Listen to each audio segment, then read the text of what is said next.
കുറച്ച് നാളുകളായിട്ട് ആപ്പിൾ പ്രേമികൾ കാത്തിരിക്കുന്ന ഒന്നാണ് ആപ്പിളിന്റെ മടക്കാവുന്ന ഐഫോൺ. കമ്പനി ഈ ഫോണിന്റെ പണിപ്പുരയിലാണെന്ന വാർത്ത വന്നിട്ട് കുറച്ച് കാലമായി. ഇപ്പോഴത്തെ അന്തർദേശീയ മാധ്യമങ്ങൾ പുറത്തുവിടുന്ന റിപ്പോർട്ടുകൾ അനുസരിച്ച് അതിന്റെ ഏറ്റവും പുതിയതായി വന്നിരിക്കുന്ന അപ്ഡേഷൻ എന്ന് പറയുന്നത് 2026 ഐഫോൺ 80 സീരീസിന്റെ ഭാഗമായിട്ട് ഈ ഫോൺ പുറത്തിറക്കിയേക്കാമെന്നാണ്. ഫോൾഡബിൾ സ്മാർട്ട് ഫോൺ വിപണിയിലേക്കുള്ള ആപ്പിളിന്റെ പ്രവേശനം ഐഫോൺ ചരിത്രത്തിൽ ഒരു പുതിയ അധ്യായം തന്നെയായിരിക്കും.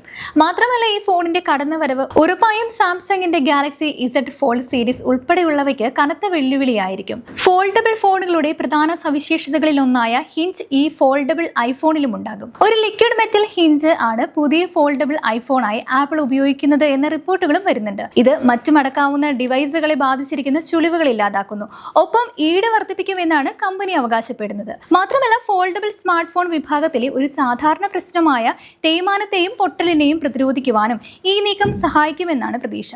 കൂടുതൽ ഈട് നിൽക്കുന്നതിനായി ഫോൾഡബിൾ ഐഫോണിൽ ടൈറ്റാനിയം ഷാസി ഉണ്ടായിരിക്കുമെന്നുമാണ് പ്രതീക്ഷിക്കുന്നത്. അതേസമയം വളരെ നേർത്ത പ്രൊഫൈൽ നിലനിർത്തുകയും ചെയ്യും.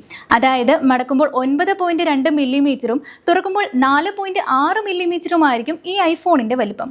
മടക്കിയാലും തുറന്നാലും ഉയർന്ന നിലവാരമുള്ള ഫോട്ടോഗ്രാഫി ഉറപ്പാക്കുന്ന ഒരു ഡ്യുവൽ ക്യാമറ സംവിധാനവും ഈ ഐഫോണിൽ ലഭിച്ചേക്കാം എന്നും റിപ്പോർട്ടുകൾ വിശദമാക്കുന്നുണ്ട്. മടക്കാവുന്ന ഐഫോണിൽ 7.8 ഇഞ്ച് ഇന്റേണൽ ഡിസ്പ്ലേയും 5.5 ഇഞ്ച് കവർ സ്ക്രീനും ഉണ്ടാകുമെന്നാണ് കരുതുന്നത്. അങ്ങനെയാണെങ്കിൽ ഇത് തുറക്കുമ്പോൾ ഒരു ടാബ്ലറ്റ് ഉപയോഗിക്കുന്ന അനുഭവവും ഈ ഫോൾഡബിൾ ഐഫോൺ നൽകും. ആപ്പിൾ ഈ ഫോണിൽ പ്രീമിയം മെറ്റീരിയലുകൾ ആയിരിക്കും ഉപയോഗിക്കുക എന്ന വാർത്തകളും വരുന്നുണ്ട്. ഏതായാലും ആപ്പിൾ ആരാധകർ ഇതിനായുള്ള കാത്തിരിപ്പ് തുടങ്ങിയിട്ട് കുറെ നാളുകളായി.